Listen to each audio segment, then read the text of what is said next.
دیکھ رہے ہیں ابھی ہمارے کی محلے کی آج ہی کی بات، کل جس بندے نے ہمارے ساتھ ایک شادی کے اندر شرکت کی، جب صبح کو فجر کی نماز ادا کرنے کے لیے ہم مسجد پہنچے تو کسی نے آ کر کے اطلاع دی وہ فلاں صاحب جو نماز کے لیے آتے تھے، رات کو تقریباً 1:30 بجے اچانک درد اٹھا سینے کے اندر اور اس بندے کا انتقال ہو گیا۔ میں سوچنے لگا یا اللہ، جس بندے نے کل دوپہر میں شادی میں شرکت کی، شام کے وقت لوگوں کے ساتھ اس کی ملاقاتیں رہی، کون جان سکتا تھا اور کون سمجھ سکتا تھا کہ یہ آج کی رات سونے والا اب کبھی نہیں اٹھے گا بلکہ یہ ہمیشہ کے لیے سو جائے گا۔ اب مجھے آپ بتائیں، جس بندے کا انتقال رات کو 1:30 یا 2 بجے ہوا، کیا اس کے دل میں ارمان نہیں تھے؟ کیا اس کے دل میں تمنائیں نہیں تھی؟ کیا اس کے دل کے اندر اپنی آنے والی زندگی کے حوالے سے پلان نہیں تھے؟ مگر اسے پتہ نہیں تھا کہ جس کل کا پلان لے کر کے میں بیٹھا ہوں، جس آنے والے وقت کے حوالے سے میں فکر مند نظر آ رہا ہوں، رات کو سوؤں گا تو صحیح مگر صبح کو بیدار نہیں ہوں گا۔ پتہ کیا چلا، جس دنیا کے کل کی ہم اور آپ تیاری کر رہے ہیں، اس کل کا آنا یقینی نہیں، اس کل کا آنا ضروری نہیں، مگر پھر بھی تیاری ہو رہی ہے۔ میں منع نہیں کرتا کہ کل کی تیاری مت کرو، کرو، اس لیے کہ جس دور میں ہم اور آپ جی رہے ہیں وہاں پر لوگ صرف کل کی نہیں بلکہ 50 سال کا پلان لے کر کے بیٹھے ہیں، 100 سال کی تیاریاں پہلے کر کے بیٹھے ہیں۔ مگر میں کہنا صرف یہ چاہتا ہوں، ہمیں جس کل کے آنے کا یقین اور علم نہیں، اس کل کی تو اتنی تیاری کی جا رہی ہے، ایک کل اور بھی ہے جس کل کی تیاری کا حکم اللہ کے قرآن نے دیا۔ میرا رب ارشاد فرماتا ہے وَلْتَنْظُرْ نَفْسٌ مَا قَدَّمَتْ لِغَدٍ، بندے اس بات کی فکر کر کہ تو نے کل کے لیے کیا تیاری کی ہے۔ اس کل کو قیامت کا دن کہتے ہیں، اس کل کو آخرت کا دن کہتے ہیں۔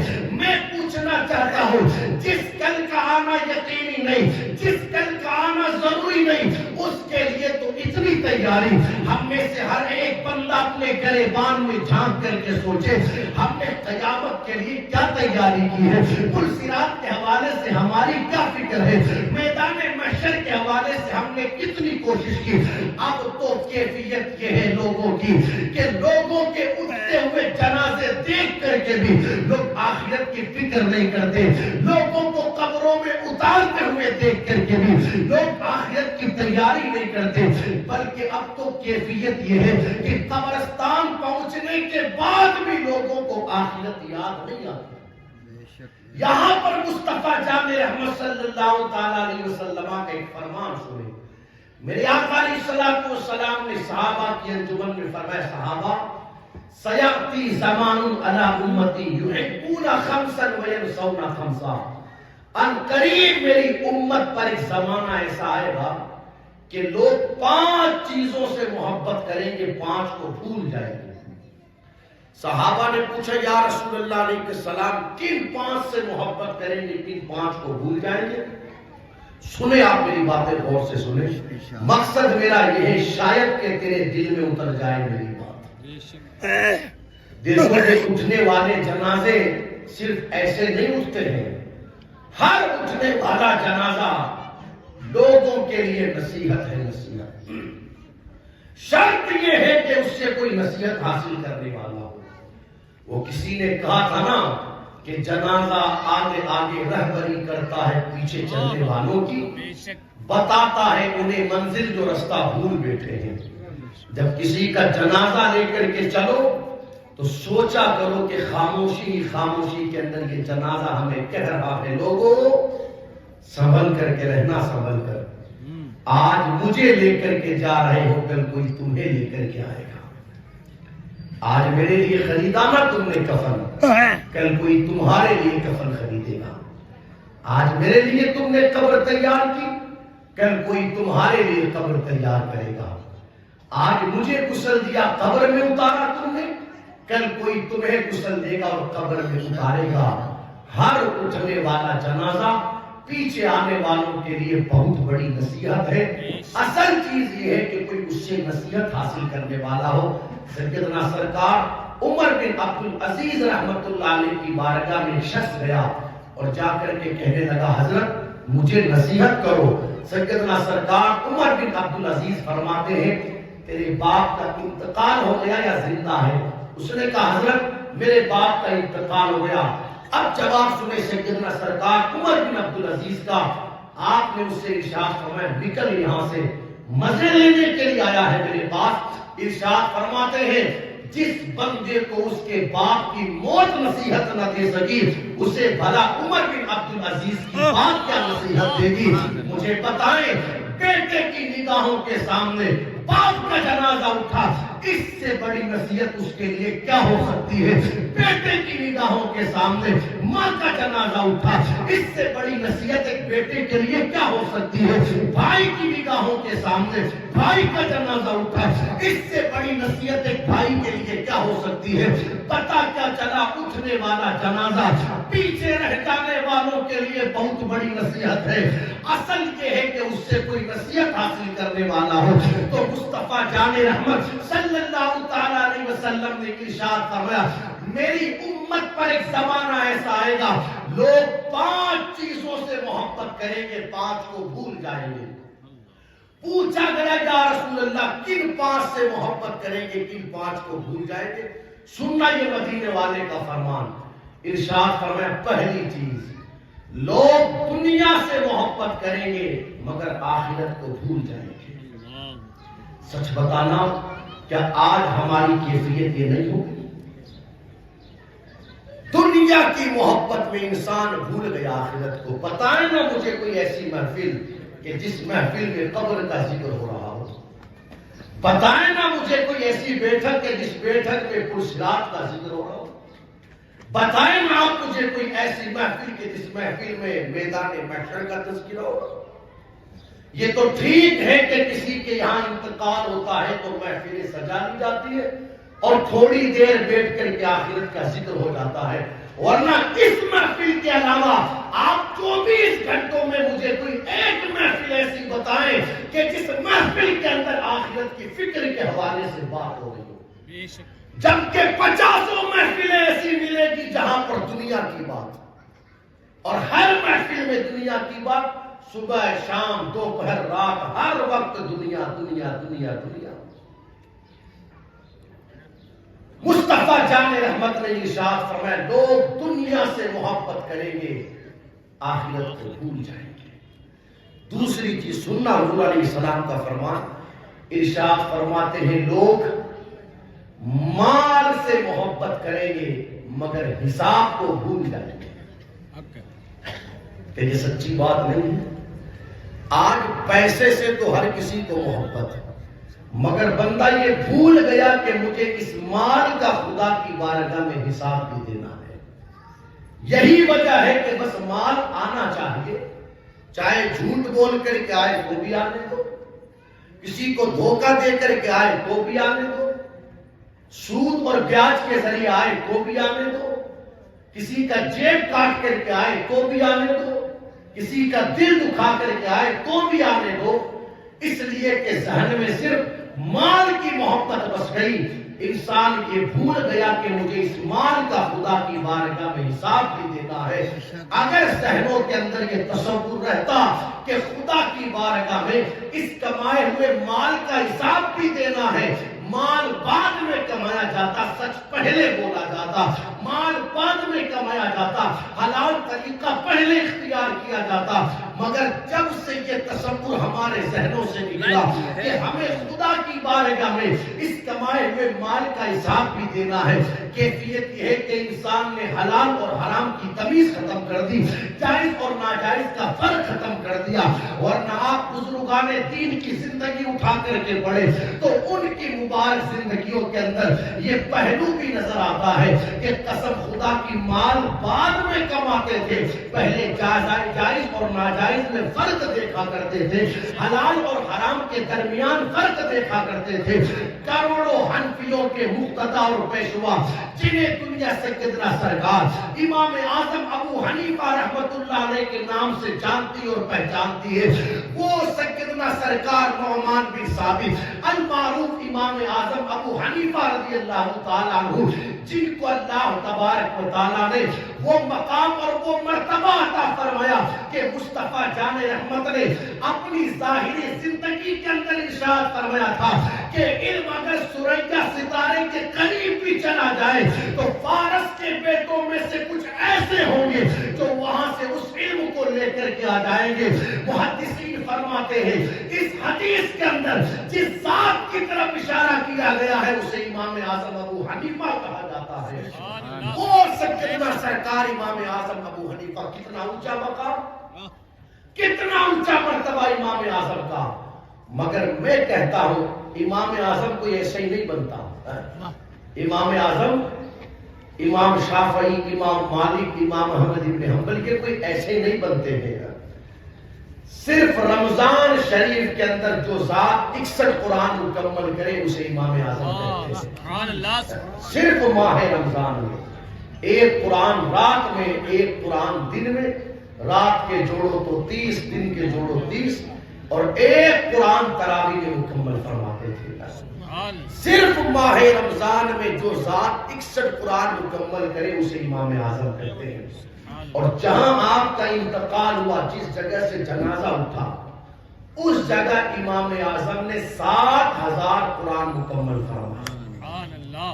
یہ کیفیت، ایسے کوئی امام اعظم تھوڑی بنتا ہے۔ ماہ رمضان ہم نے بھی گزارا، ہر بندہ اپنے گریبان میں جھانک کر کے سوچے ہم نے کتنے قرآن مکمل کیے۔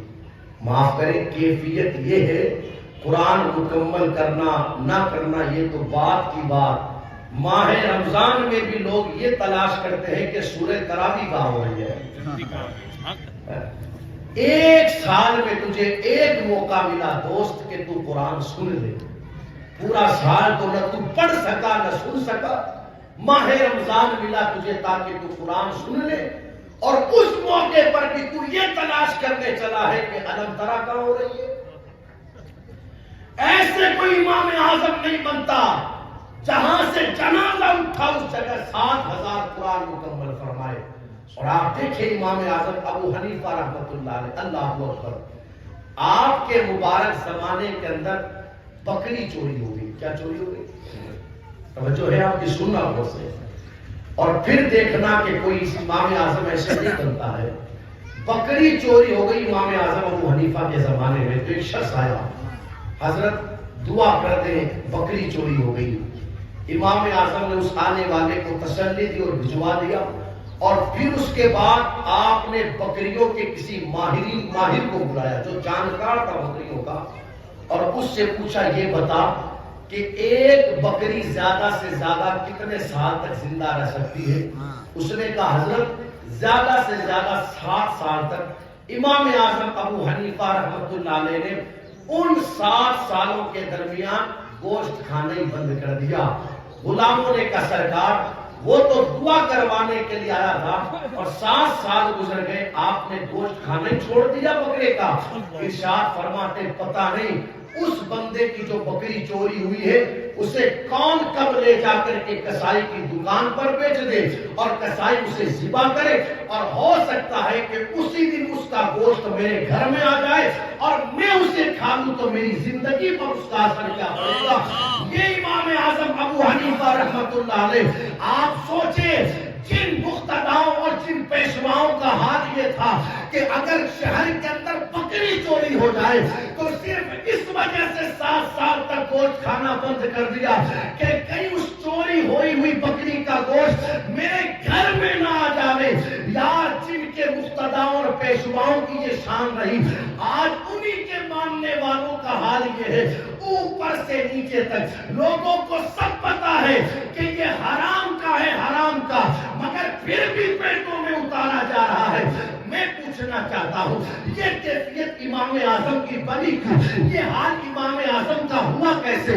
تو ماننا پڑے گا ان کے ذہنوں کے اندر آخرت کا تصور تھا کہ جو مال ہم نے حاصل کیا ہے اس مال کا خدا کی بارگاہ میں حساب بھی دینا ہے۔ وہ قدم بعد میں اٹھاتے تھے، آخرت کا تصور پہلے رہا کرتا تھا۔ مصطفیٰ جان رحمت ارشاد فرماتے لوگ مال سے محبت تو کریں گے مگر حساب کو بھول جائیں گے. یہ تصور اپنے ذہنوں میں رکھیں دوستو. جو کچھ ہم نے کمایا ہے اس کا خدا کی بارگاہ میں حساب دینا ہے. کیا کرنا ہے؟ خدا کی بارگاہ میں حساب دینا. یہ علماء بیٹھے ہیں, آپ سے قاضی صاحب بیٹھے ہیں. حضور علیہ السلام نے ارشاد فرمایا قیامت کے دن جب تک بندہ بارگاہ خدا بندی میں 5 سوالوں کا جواب نہ دے لے, کتنے سوالوں کا؟ 5 سوالوں. اپنا قدم ہلا نہ سکے گا. پوچھا گیا یا رسول اللہ علیہ السلام وہ 5 سوال کون سے ہیں؟ ارشاد فرمایا ان 5 میں سے ایک سوال میرا اللہ یہ پوچھے گا بندے بتا مال کمایا کہاں سے. دوسرا سوال یہ پوچھے گا میرا اللہ بتا بندے کمایا ہوا مال تم نے خرچ کہاں کیا. میں پوچھنا چاہتا ہوں جس نے ناجائز طریقے سے مال کمایا ہو, جھوٹ بول کر, دھوکہ دے کر, سود اور بیاج کے ذریعے, اور ناجائز جگہ پر اس مال کو خرچ کیا, اس مال کے بارے میں بندہ خدا کی بارگاہ میں کیا جواب دے؟ اس لیے کہ ذہن میں تصور جما لے آپ, اس مال کا خدا کی بارگاہ میں مجھے حساب دینا ہے. حساب جب یہ تصور آپ کے ذہنوں میں بیٹھ جائے گا کہ ہمیں مال کا حساب بھی دینا ہے, پھر بندہ ہر وقت سچ بول کر کے مال کمائے گا, حلال طریقے سے مال کمائے گا. تو حضور علیہ السلام نے ارشاد فرمایا لوگ مال سے محبت کریں گے مگر حساب کو بھول جائیں گے. تیسری چیز سنیں, حضور علیہ السلام ارشاد فرماتے ہیں لوگوں کی کیفیت یہ ہوگی کہ لوگ گناہوں سے محبت کریں گے مگر توبہ کو بھول جائیں گے. بے شک حق ہے. سچ بتانا دوست,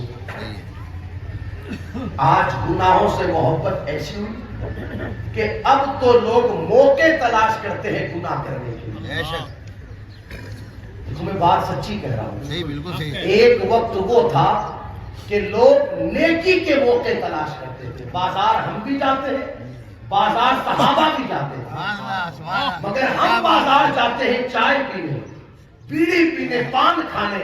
صحابہ اس لیے بازار جاتے تھے تاکہ کوئی مدینے والے کا غلام ملے گا, اسے سلام کریں گے, نیکیوں میں اضافہ ہوتا ہے. اس نیت سے صحابہ بازار جاتے تھے.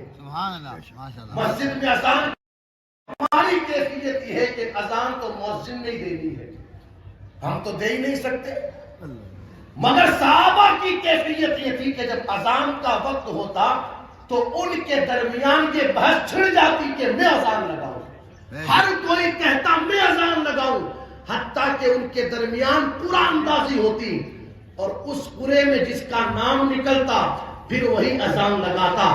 اس لیے کہ مصطفیٰ جان رحمت صلی اللہ تعالیٰ علیہ وسلم نے ارشاد فرمایا اذان کی آواز جہاں تک جاتی ہے اس دائرے میں جتنی چیزیں آتی ہیں ساری چیزیں اذان دینے والے کے لیے مغفرت کی دعا کیا کرتی ہے. تو میں کہنا یہ چاہتا ہوں ایک وقت وہ تھا کہ لوگ نیکیوں کے لیے موقع تلاش کرتے تھے, اور آج کیفیت یہ بنی کہ لوگ گناہ کے موقع تلاش کرتے ہیں. بے شک بے شک.